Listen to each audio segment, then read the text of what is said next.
Welcome to the first ever Entrepreneurial Challenge webinar. My name is Jonathan Hartman, and I'm the Global Technology Partnership Lead for Sikorsky Innovations and your Master of Ceremonies for the next hour. The experts today will also be sharing insights into focus areas and some technical areas as part of our competition, specifically to Sikorsky and other similar companies in order to avoid any conflicts with the United States export control laws or our proprietary information. The insight that they will be sharing is at an industry level, and for those areas regarding specific Sikorsky platforms, that content has been pre-approved. Therein, we ask during the open question-answer session at the end of this call that audience members refrain from asking specific technical questions related to any specific Sikorsky product. In order to comply with regulations, our experts reserve the right to rephrase any questions or refrain from answering them at their discretion. Also, to ensure that everyone has a chance to ask questions should they have them at the end of the session, I will be initially limiting each participant to 2 questions. I will also be starting the Q&A session with questions that were pre-submitted to echallenge@sikorsky.com. And as always, for more information about our competition, please visit our website, www.sikorsky.com/echallenge, for the full list of competition rules, terms, and conditions, and to access our application portal. If we don't have the chance to address a question you have on the call, or a specific question, or any question associated with your application, you can send an email to echallenge@sikorsky.com, and they will be answered by either me or another member of the competition staff. I also encourage you to follow Sikorsky on our Facebook, Twitter, or other social media accounts. Specifically, our handle on Twitter is @Sikorsky, to receive updates about the competition as it moves forward. So with that, let me introduce the distinguished panel we have gathered for our event today. First up to speak will be Mr. Simon Garibian. Simon is a senior manager for Sikorsky Innovations, whose responsibility includes oversight of all of our open innovation initiatives, including the Entrepreneurial Challenge. Simon will be providing an update and an introduction to Sikorsky Innovations. Our first focus area will be covered by Mr. Mark Davis. Mark is a Sikorsky Technical Fellow for Prognostics and Health Management. Mark is a leader in the field of wireless sensing and heads our prognostics and health management efforts across the enterprise, impacting our commercial, military, and future products. Mark's expertise in wireless sensing will be what he's sharing with you today. As we move into our second focus area, augmented reality, that will be covered by Dr. Luca Berticelli, a senior researcher at the United Technologies Research Center in the area of human-machine interaction. Dr. Berticelli received his PhD in aeronautics astronautics from MIT. He has done postdoctoral work in human supervisory control and has served as an officer in the United States Air Force. Our third focus area in additive manufacturing will be covered by Mr. Bill Harris, a Sikorsky Technical Fellow in the area of manufacturing technology. Bill is a 30-year veteran of Sikorsky with deep insights into manufacturing processes and the associated advanced technologies.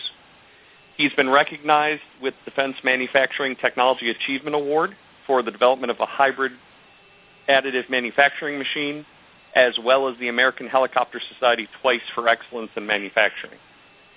And then I will be bringing up the end of the presentation with the fourth focus area. To give you a little background, prior to my role as Global Technology Partnerships Lead, I served as the Disruptive Technologies Lead for Sikorsky Innovations, with a portfolio including the Firefly all-electric technology demonstration helicopter we'll be discussing later. So with that, let me turn it over to Simon to introduce Sikorsky Innovations and set the stage for the Entrepreneurial Challenge. Simon? Okay, thank you, Jonathan. Next slide, please. Okay, so Sikorsky Innovations, it's a department within Sikorsky's Research and Engineering division, and it was founded in 2010 with a mandate to focus on 3 key areas, which we'll speak about in a few minutes. But the key here is the statement in the middle. It was intended to be an agile organization, viciously small groups of engineers focused on the toughest problems within vertical flight, with a key point being that experts are not just those within Sikorsky Research and Engineering, but also with academic, industry, and business partners. Next slide.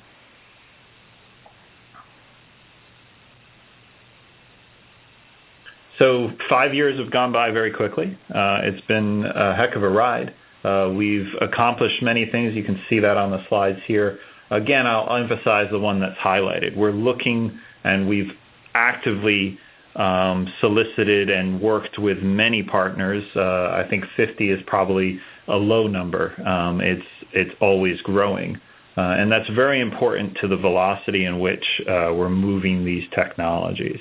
And so it's one of the reasons that we're very excited about the Entrepreneurial Challenge and learning and meeting new companies and figuring out ways to work with those people. Next slide. So I said we were focused in three primary areas. Those three are shown on the screen here. Speed has been tailored around what we were calling our X2 technology, and you can kind of see that on the aircraft pictured. That's the coaxial with the pusher prop. The first of which was an X2 demonstrator that actually flew back in 2010 and achieved 250 knots, which is, approximately 70 to 80% faster than a typical helicopter. So that's now progressing through the aircraft that you see on the screen, which is the S-97 Raider, and that's expected to fly around 240 knots and made its first flight just a few weeks ago on the 22nd of May. The second pillar is our autonomy pillar with something we're calling matrix technology.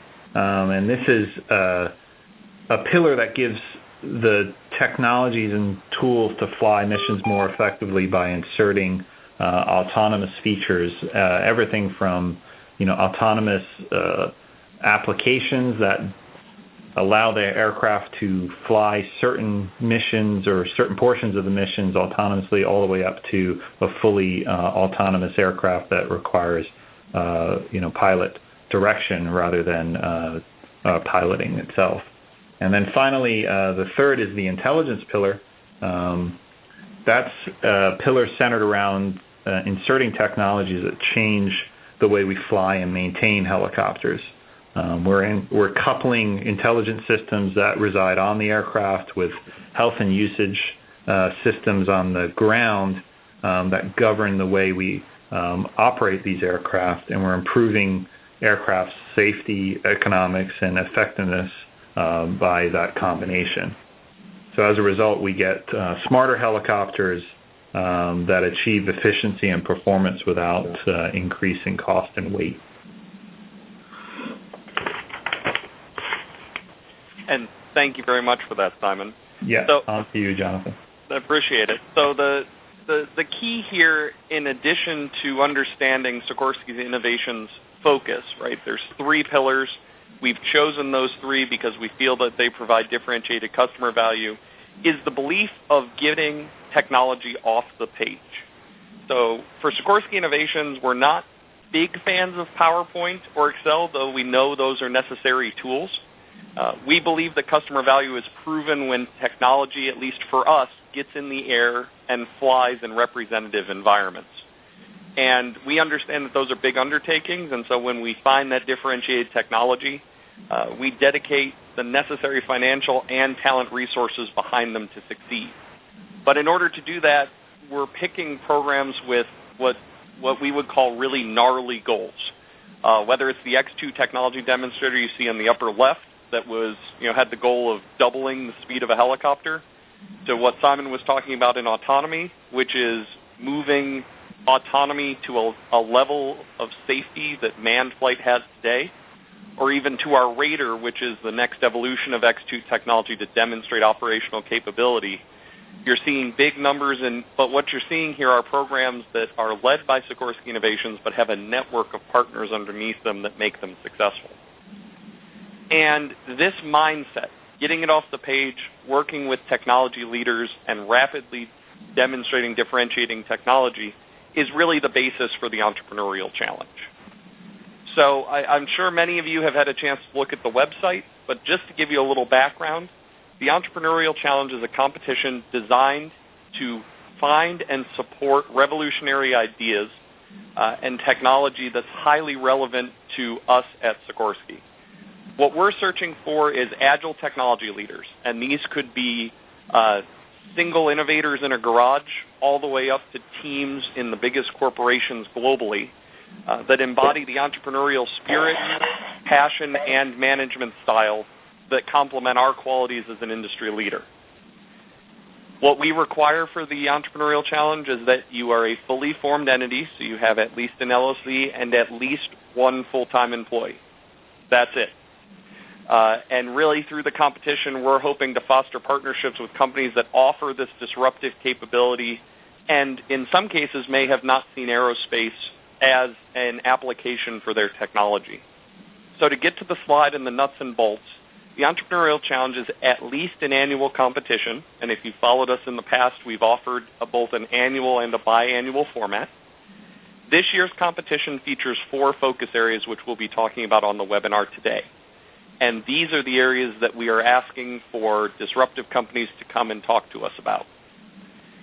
If you have a technology or a company in this area, we invite you to submit a first-round application, the details of which are available on our website and through the application portal. It looks very much like a traditional 5-page executive summary that you would submit to a venture capitalist, angel investor, or another potential corporate partner. From those first-round executive summaries, we will be down-selecting to a subset of them to invite to an in-person pitch presentation at our world headquarters in Stratford, Connecticut. This is a 15-minute venture capital style pitch in front of our senior management, our technology thought leaders, as well as some external venture capitalists and other friends we invite in to help judge. And the key component of this competition I would like to point out from the beginning is that Sikorsky does not take intellectual property rights as part of the application or as part of the competition. You own your intellectual property. We're not interested in that. We're interested in partnering with you to find a solution that provides value to our customers. So what are the real benefits for applying to the Entrepreneurial Challenge? Well, first off is the ability to collaborate with Sikorsky Innovations and our network. So the folks you're going to be hearing from today are just some of the 4,000 engineers that we have organic to Sikorsky and the thousands of other technical professionals we have in our network in addition to customers.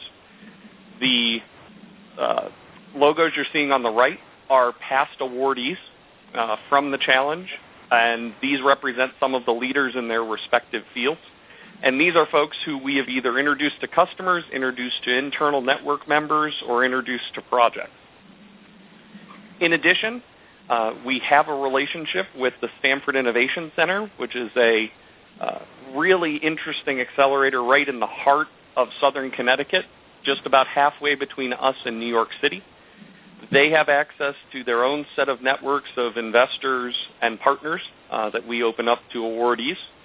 And new this year, you may have seen it just announced, is we are offering a $25,000 cash prize if we select a winner from this challenge.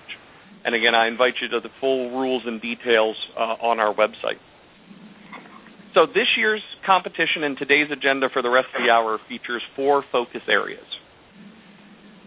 Each focus area represents a current need that we as Sikorsky have today, right now, for our products and processes.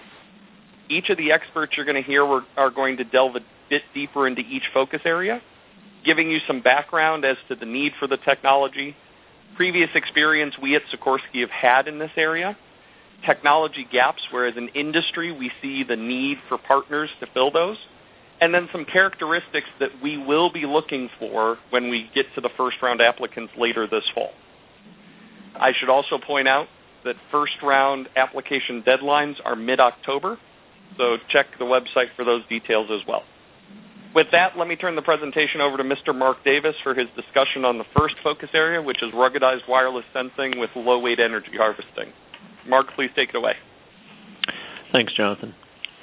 So I can best explain the need by comparing to what we do today with health and usage monitoring systems. In the right-hand side, there's a notional figure of a medium-lift helicopter with various sensors that are used to monitor the health of the aircraft. This has got roughly 20 sensors in a typical medium-lift helicopter, and the weight of wire alone to support those sensors throughout the helicopter is on the order of 40 pounds, and weight is king in our industry. The other thing that you should know is that adding a sensor throughout the life cycle of the aircraft, even if you move an existing sensor a few feet to a better location, is extremely expensive.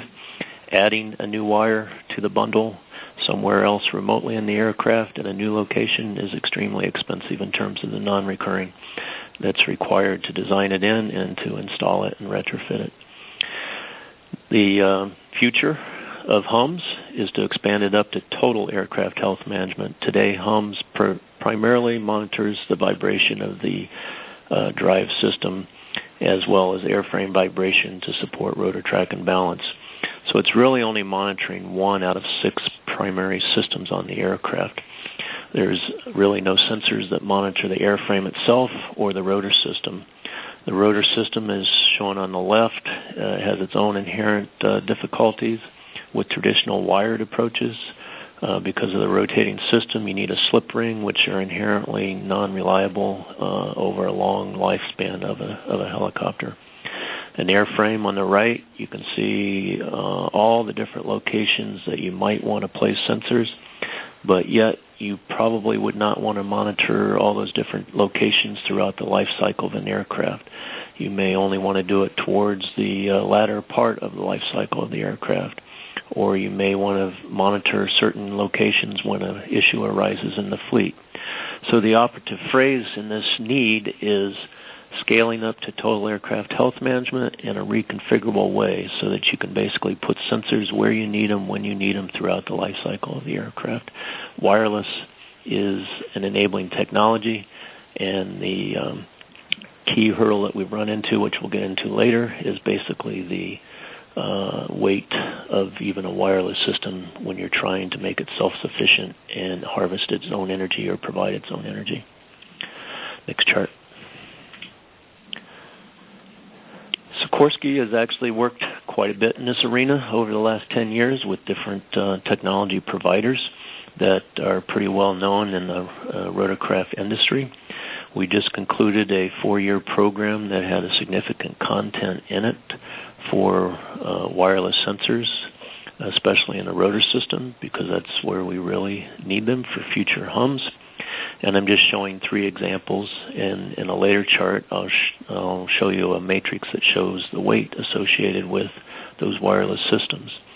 The upper left graphic talks about getting loads in motion from the spherical bearing, which basically is there to accommodate the motions of the blade.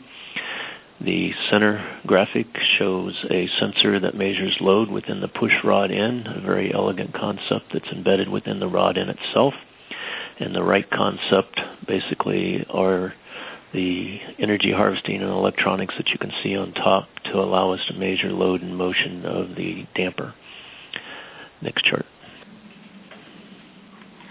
Another example in the airframe is to show that we could harvest energy in a gearbox, which is very rich in terms of vibratory energy. But you can see accelerometer test location number 2 there on the left. That's an accelerometer. On the right, you can see the energy harvester, which is about the size of a Coke can, to harvest the energy from that vibration-rich environment to support that same accelerometer. Now, yes, that is a lot lighter than what it would take to run a wire from the HUMS box all the way back to this particular gearbox. But on the other hand, if we want to scale up to total aircraft health management and have a lot more sensors on this aircraft, it's still not very scalable in terms of weight if everything's the size of a Coke can in every location that we want to put a sensor. Next chart. What are some of the challenges? Well, size and weight is the key challenge for this innovation challenge. The rotorcraft wireless community has been striving to get to a 1 inch by 1 inch cube that includes everything. power source, energy harvesting, wireless communication, processing of signals for a smart sensor, and so forth. Our particular challenge is even a step beyond what the industry hasn't been able to achieve yet to date, and that is 1 by 1 centimeter, 1 centimeter cubed. So it is a significant step beyond the state of the art today. Additionally, why is it challenging in our industry? Basically, environment is a key thing. The extremes of temperatures, even if you just have a sensor within the airframe, mil spec goes down to very, very cold to very, very hot. And if you want to put a sensor on a turbine engine, then you're talking about extremely high temperatures. Sand, salt water, all these things that make sensors which are traditionally don't last all that long in a flight test, let alone a 40-year life of a legacy aircraft, make it a very challenging situation to have a highly reliable, durable wireless sensor that can require no maintenance over a significant time period on the order of 10 years is our challenge. And then the maintainability and serviceability of those sensors when they do need maintenance. And down at the bottom just shows a table of some of the weights associated with wireless sensors in the rotor system that I highlighted in previous charts. The sensors themselves and the wireless communication is really pretty lightweight. When you look at the energy column there, they start to get up there in weight, even though the rotor system is a high energy environment. The last concept, even though it was pretty clever, required about 3 pounds per blade arm, and there's 4 blades on the aircraft. On this particular one, there might be 7 blades on larger aircraft and so forth. You're talking about, just for energy harvesting, getting up to pretty high weights. And by the way, when they were using state-of-the-art energy harvesting and state-of-the-art power management, basically taking energy when it was high energy and then storing it so they could use it when there's low energy in different flight conditions, they still couldn't monitor throughout the whole flight envelope. There were still conditions where we couldn't monitor unless they stored a lot of energy. And at the beginning of the flight, there might not be enough energy to power your network until you were several minutes or more into a flight. Last chart. So we've been working quite a bit with the known wireless providers within the rotorcraft industry. Some very good companies out there. We've enjoyed working with them, but one of the reasons for this challenge is try to reach out beyond those that are familiar with the rotorcraft industry and really open it up. And what drives innovation is new ideas and competition, so we're throwing this out there to see what comes out of it. We've stated before, the size is a key aspect of the challenge. Less than 1 centimeter cube, including everything that makes it a self-sufficient smart sensor. Functionality needs to be reconfigurable and or compatible with multiple sensor modalities, for example, vibration, strain, temperature, and there are others for those that are interested. Reliability, reliable and accurate for 10 years without service in a very harsh environment. And then partnership would be required, obviously, if you're from outside the rotorcraft or aerospace community.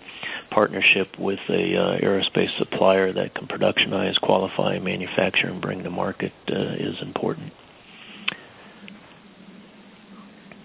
Great. That's all I have, Jonathan. No, thank you, Mark, for that insight.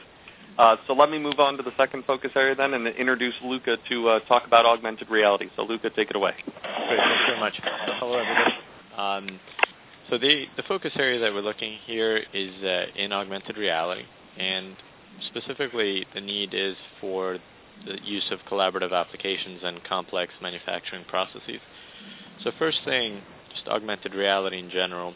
I'm just going to go off the Wikipedia definition for you, but it's basically providing a direct or indirect view of a physical real-world environment where elements are augmented. And so that means supplanted, that means added, that means removed.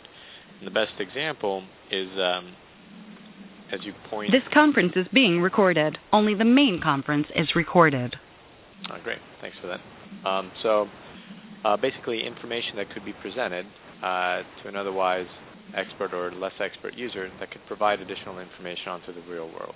So as we're looking in this picture, augmented reality would be able to provide additional data or information in the form of a visualization using numerics, graphics, but also add sound in order to supplant the existing world that we're seeing.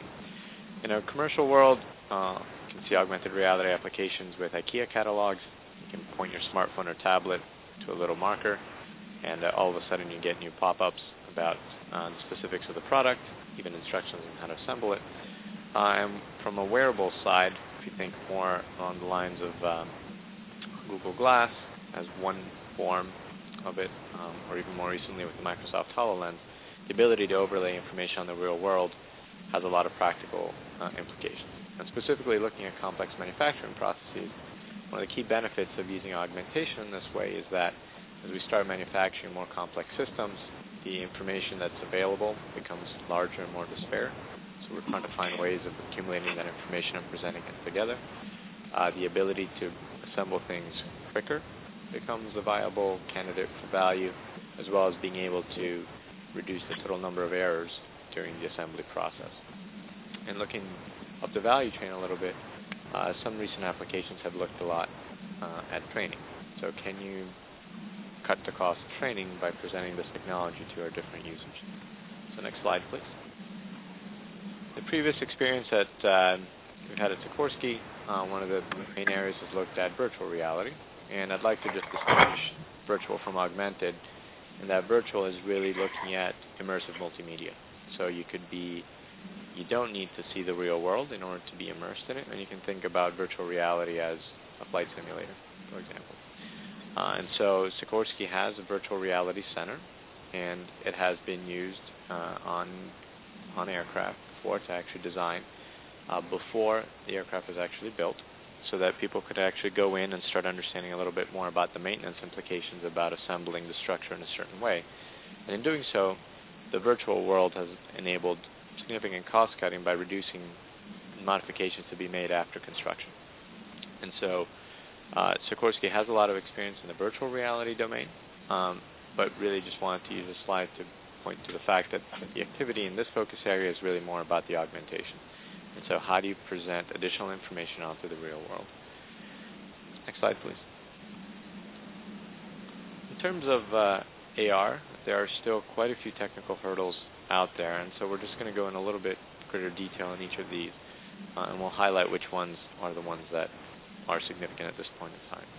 First of all, one of the key benefits of having any form of augmentation is the fact that most forms of AR will require a forward-facing camera.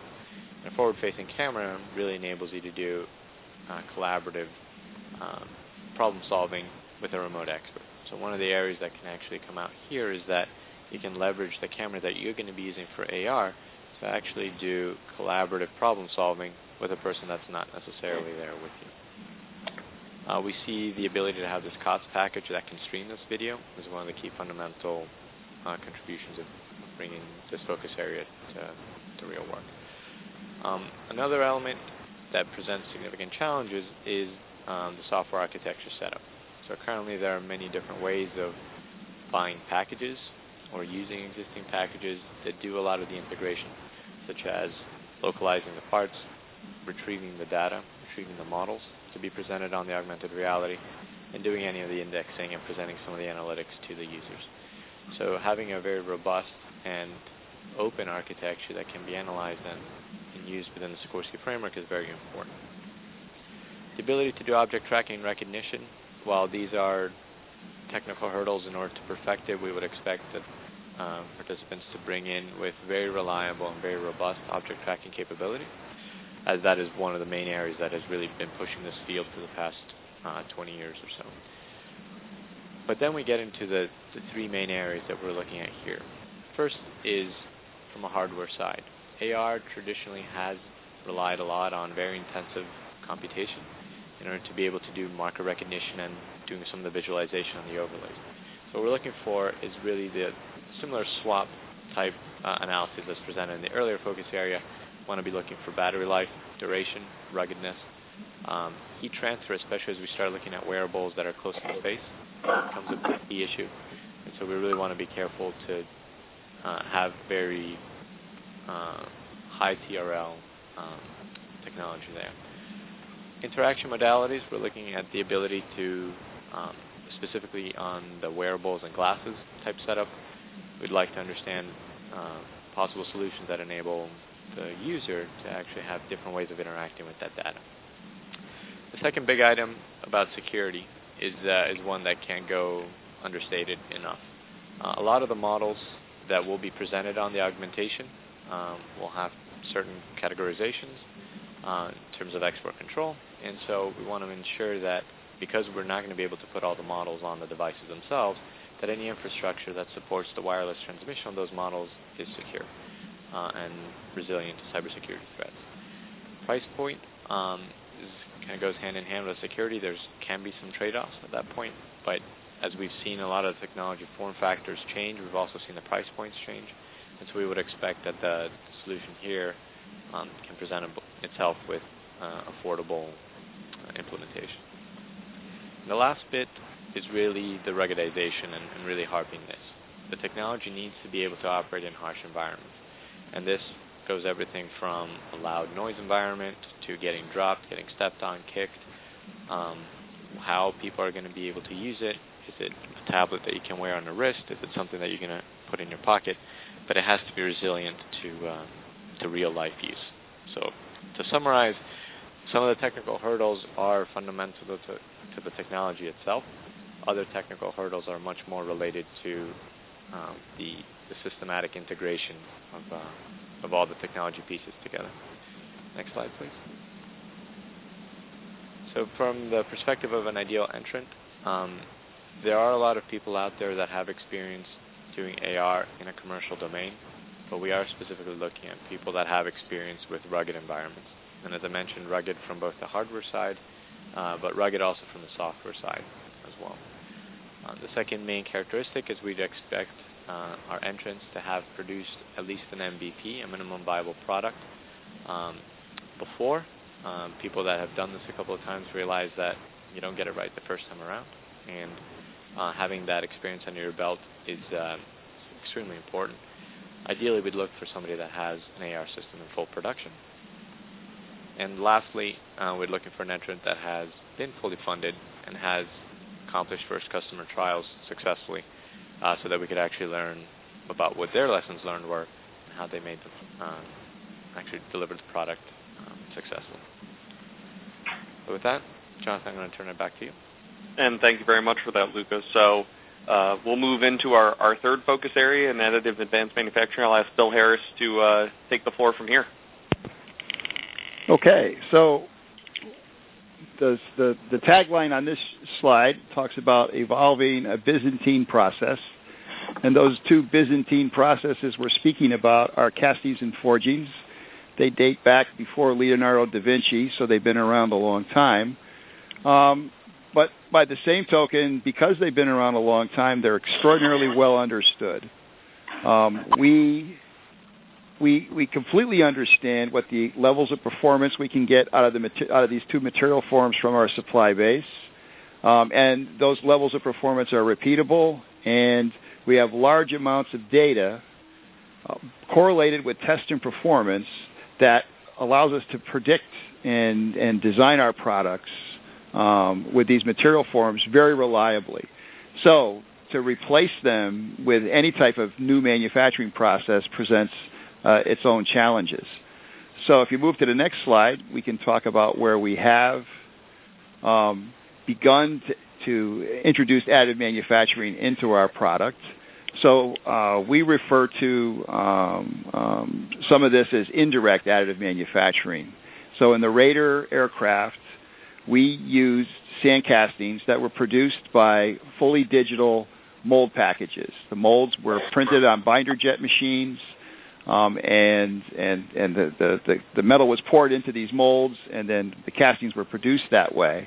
And we used non-contact inspection to inspect them and thereby produce the parts. So while we didn't actually produce the casting itself with additive manufacturing, we produced the tooling that produced the casting that way. We do also have some fused deposition modeling ducts and vents that are in the airplane, and those were introduced for the first time in a flying aircraft. Some other work that we've done, we've been doing quite a bit of prototyping of particularly non-structural components. We've done some proof of concept where we had a manufacturer component to fit on an aircraft and actually flight tested it to see that it worked well. We've used additive manufacturing approaches to do tool proofing in our machine shops. We'll print a part out of a out of a material that's machinable and produce a trial part to prove out our tool paths. And then another area that we've worked quite a bit in is cold spray, supersonic particle deposition, to repair and reconstruct parts. Now, cold spray is not, according to the ASTM definition, not an additive technology, but we're calling it because of the reconstructive aspects of it. We can build up parts. We can do bulk deposition to create features. So even if it doesn't fit the definition, we say a duck is a duck, and we're going to call cold spray an additive process. So we can move to the next slide. So the technical hurdles, I hinted at that in the first slide, right? The types of material forms we want to replace are so well known. They're also used in so many critical areas of the aircraft that to replace them requires a lot of intimate understanding of how the metal's going to react once you've made it, and then the processes that you use to make it. So we've listed some of the things here. So obviously one of the things we're looking for is get properties and reliability on closed die titanium forgings, wrought properties. Very, very challenging to do, particularly with melting processes like lens or the laser process, electron beam. We'd like to be able to produce lightweight alloy parts with cord passages. So here we're talking about coming up with alternatives to castings. One of the reasons we use sand castings is because we have lots of cord passages in our housings. So we would be interested in processes that would allow us to do that sort of thing. We want to be able to match fatigue life, and fatigue is a big factor in many of our designs. And achieving that fatigue resistance is critical to the types of components that's in our aircraft. And our whole aircraft is seeing fatigue all throughout it. So there's many places where we have to deal with this. We think real-time defect detection during manufacturing is one of the keys. The way we look at these parts, when we start thinking about how an additive manufacturing part, they're going to be like people. Each one of them is going to be individual because you're building them up from particles. So how you inspect people, right, would be one of the things you'd want to consider. How do you differentiate? How do you get parts to come out the same, right, under those types of conditions? And how do you make sure that you're doing that in your processes?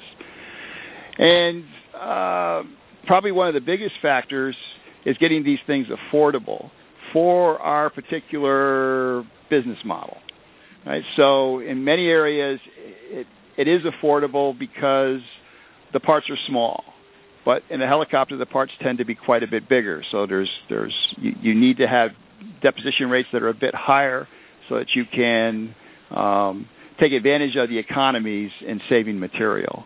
So the affordability is one of the barriers. We've looked at thousands of parts and haven't been able to really find the economic justification to go to additive manufacturing, at least not yet. So the next slide.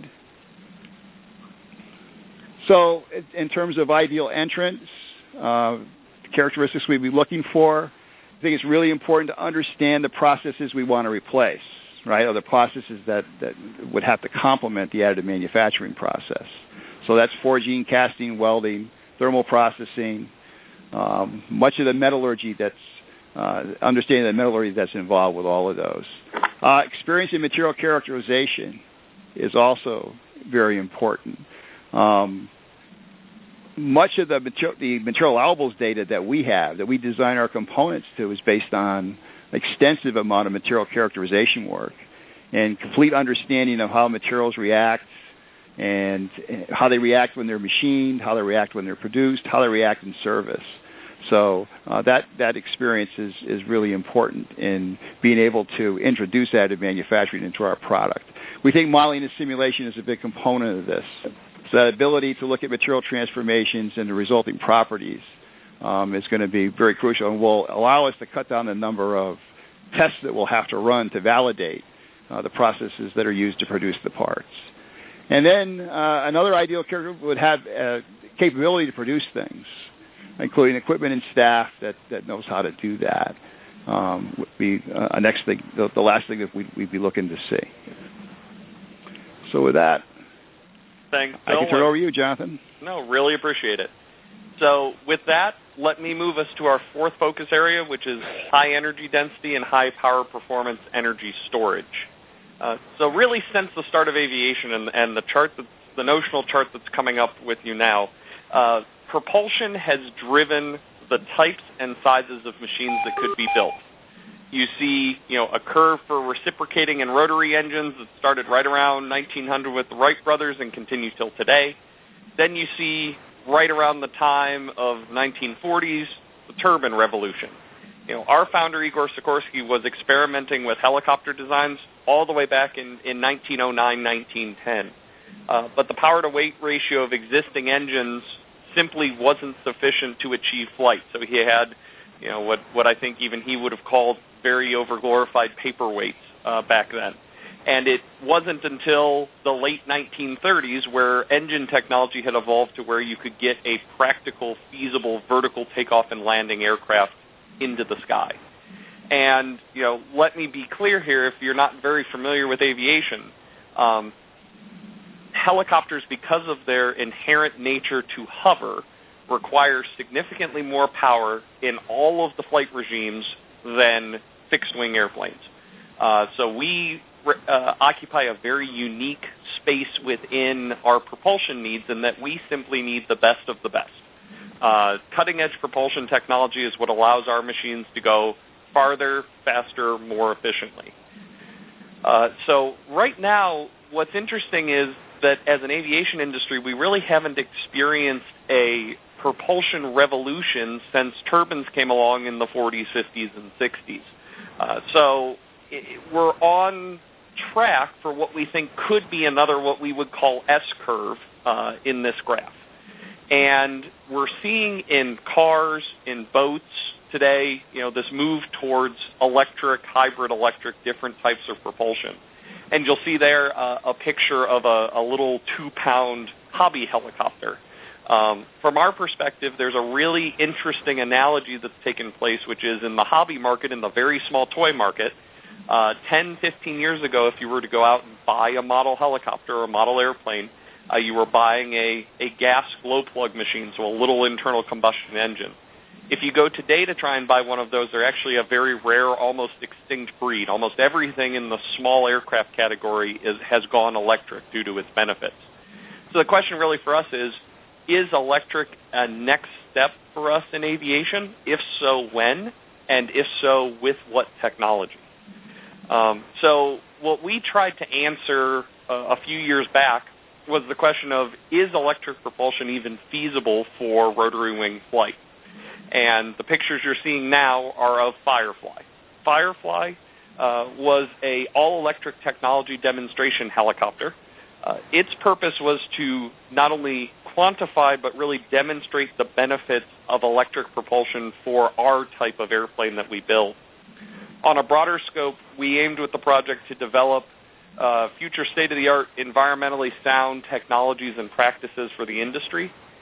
What we were doing here with Firefly was not trying to create a production helicopter, but really to understand the technology and create a stepping stone to vertical flight that we thought could be smoother, quieter, simpler, more reliable, and more affordable than what you see today. So what we did is we purposely concentrated all of the effort on the electric propulsion system. So the helicopter sitting in front of you is a 40-year-old aircraft called an S-300C. And what we did on the picture on the right is take out the internal combustion engine and all of its associated systems and put in that aluminum-encased electric motor and the battery packs on either side. The electric motor and the battery packs that replaced the existing system were highly efficient, greater than 95%. We then did, as Mark alluded to earlier, we put management systems within the aircraft, and we fed the pilot actually new information on how to run this electric propulsion system. So if you look at it, what we were able to accomplish was actually really interesting in that we took a legacy internal combustion system that weighed hundreds of pounds and reduced its size and scale to that little electric motor that with its controller weighed about 180 pounds. The battery packs on each side comprised what were at the time state-of-the-art lithium-ion chemistries. We actually went to a company who custom-made a chemistry for us to meet our performance specifications, which was a mix of high energy density and high power density. We then put automated alert technologies for the pilot and put an advanced flight control system in there. So the takeaway from Firefly was the fact that it was simple. All electric propulsion offers substantial benefits for us in the sense of you can get up to a 300% increase in efficiency from baseline numbers, and if you extrapolate to what the future could hold, you could see systems with electric propulsion that had less moving parts, less noise, reduced vibrations, and even less cost than what we see today. The problem with this aircraft, and this aircraft was halted before first flight, was energy storage. We removed all of that weight off the aircraft. We put in a lightweight, simple electric motor, and then we put in about a half a ton worth of batteries. And with that half a ton of batteries, we were anticipating maybe 5 to 10 minutes worth of flight. So when we halted the program, we identified energy storage as really needing further maturation in order to get to kind of commercial levels of performance, which really brings me to the technical hurdles we're looking to see if someone has fixed in those intervening years. So identified technical hurdles for energy storage start with this combination of high energy density and simultaneous power density without cycle fatigue. I mentioned earlier that rotorcraft have a very unique spectrum of usage, and many technologies today are either very highly power dense or very highly energy dense, and it's rare to see a combination of the two, but that's absolutely what we need for helicopters. Why is that? It's because of hovering. We hover at the start, during, and at the end of a mission, and particularly at the end is what challenges energy storage technology today. So we really need a system that can handle full energy drain right as it's at the end of its life. We also need sufficient thermal protection and or monitoring. These are systems that cannot have a cascading failure if a cell decides to fail in the middle of a mission. It's just not acceptable. So we either need a way to protect those cells from each other or monitor them so we know what's happening and can act accordingly, or another technology that has no need or no risk of thermal events. State of charge, essentially your fuel gauge when it comes to energy storage, is also something we're interested in understanding more. We operate energy storage technologies, be it fuel cells, batteries, ultracapacitors, at the very extreme of their operating regime. And so trying to calculate how much time is left to use a pack becomes very difficult when you're in that high C or high discharge rate environment. We also have, even though we're reducing vibrations, a lot of vibrations on an aircraft. And that's something that when you shake, rattle, and roll energy storage technologies, we found that to be an issue. So we're looking for solutions where folks have come up with an ability to operate, and you've heard it again and again, in harsh environments. Also, performance degradation due to ambient conditions. Our aircraft fly anywhere from the Arctic to the desert, and so having a technology that works well in cold but not well in hot or vice versa really isn't acceptable to us. And then the ability to service and maintain large packs. So if you think that batteries are the wave of the future, but you're putting 10,000 cells together into a pack and one of them fails, it is not an acceptable solution to have to remove the whole pack and replace it. So how do you get to those cells? How do you monitor them? How do you replace them? And likewise, for more complicated systems as well, the ability to service and maintain is of critical need for us. So for an ideal entrant characteristic for us, if somebody has what they think is the next generation energy storage technology, we'd be very interested if the technology was already designed for the transportation market, something being used in buses, cars, boats, trucks already, because that handles a lot of the usage spectrum that we would be wanting to see out of the technology. We're also looking for a full system solution. So if you are a company that has a subsystem solution or a part of a cell, Sikorsky does not make our energy storage technologies now. We don't think that we'll be making them in the future. So we'd really like to see somebody who, in that case, would partner with others to bring that benefit at a cell level or a pack level or a system level to us. Experience in heavy industry, maybe not transportation, but just places where charging and discharging happens all the time, and it's rough on the battery packs, and they're used and abused. As you've heard from some of our other speakers previously, a company that's produced at least a minimum viable product and is scaling, we would like hardware to test, and we'd like to see those results from pieces of hardware. And then from a funding perspective, technologies that have already gone through maybe an angel round or even a round A. We understand that energy storage technologies are expensive to develop. We'd love to help with that, but we'd also love to see companies that have gotten to that minimum viable product, which we think would take that sort of level of investment. So with that ends the official scripted side of the webinar. I'd like at this point to open it up in the last few minutes we have to questions, and as I said, I was going to give priority to those folks who had sent some in advance. So I have 4 or 5 in front of me. Let me just go down the list kind of from top to bottom of focus areas. And Mark Davis, I'm actually going to start with you. I had a question early on just for folks who don't understand rotorcraft. What is a hum system, and how do we utilize it, or sensor manufacturers that maybe have not heard of hums before? As I explained in my first chart, the hums monitors the condition of key components on the aircraft. It also monitors usage and loads of key components on the aircraft. So to date, health monitoring is conducted primarily by monitoring the vibration of components, and when the signature of the vibration changes in a way, we can determine that the health is degrading. In the future, we'll be using a lot of other sensor modalities to monitor the health of different types of components and other systems besides the drivetrain. Okay. And as a follow-on to that, you provided some details in terms of what we were looking for in terms of wireless sensors, be it weight, power, size, that sort of thing.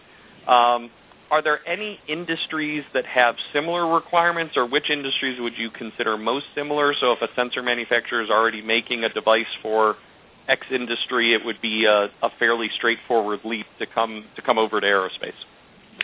I think large ground equipment, such as large earth-moving machinery, things like that work in a pretty harsh environment, need sensors. They have a lot of health monitoring capability on their large ground equipment these days. The primary difference is they're not weight limited as we are, and they may or may not need wiring because their vehicles are, even though they're large, fairly small compared to some of our helicopters. And then the extremes of temperatures are probably not nearly as challenging as ours. The automotive industry, they have a lot of sensing capability embedded in automobiles these days. Some of them are wireless. Most of them probably are not because, again, they're not as weight sensitive as we are. But durability of sensors and the electronics and so forth over the lifespan of a car that's being abused and used by who knows whom has some similar challenges, although EMC and EMI may not be as big a challenge in those two industries. So there's a number of industries out there that probably have faced challenges similar to ours, but with some significant differences in terms of the specifics of specifications. Thanks, Mark. And Bill, a couple of questions we had in advance on additive manufacturing. So the first ones, and there's a couple here that center around non-destructive testing. So how critical or how much of a hindrance is our current non-destructing testing methods? And if so, are we close to developing new methods, or is that an area we could use some assistance as an industry? So if you talk about aerospace industry, to my knowledge, there isn't a lot of new non-destructive test techniques being developed. the existing non-destructive techniques such as X-ray or eddy current or surface inspection technologies are sufficient for now. But I do think what will happen in the future as you start to get more and more product produced this way is that's when you're going to find the need emerge to develop non-destructive technology that can be part of the manufacturing process. That's when we're going to need it. So it's I guess the way to describe it is that right now there's alternative methods that support the way things are done, the way we can do things today. In the future, we're going to be looking for more. And probably the time to start making that investment is now, right, to get ready for that. Understood, Bill. And another kind of different question, but on technologies is, there's all sorts of different types of additive manufacturing, as we all know, from electron beams to laser sintering. Is there one that seems to be leading the pack at this point, or is the field still very much open for the types of technologies that will be used to additively manufacture? I think the field is still wide open. The electron beam and laser sintering are the most popular today. But the thing about the laser beam, those are melting processes. And so unless you can get heat and pressure somewhere into those two techniques, I don't think you're going to be able to replace wrought product with those two processes. Those two processes do very well replacing cast product, but not necessarily wrought product. So a technology that can get, again, heat and pressure is what makes a forging. That can introduce those into their additive technique would be beyond the path to replacing forgings. Thank you very much, Bill. So with the couple minutes we have left, do we have anyone on the phone that has a question that hasn't sent it in advance?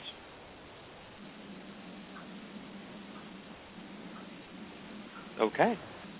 Well, with that, then let me say thank you to all of our experts for joining us today and all of you on the phone for joining as well. As I said, we will try and put this up in a podcast format in the near future, and in the meantime, please continue to visit the site, Sikorsky.com/eChallenge for continuing information and for the rules for applications. So thank you all for joining.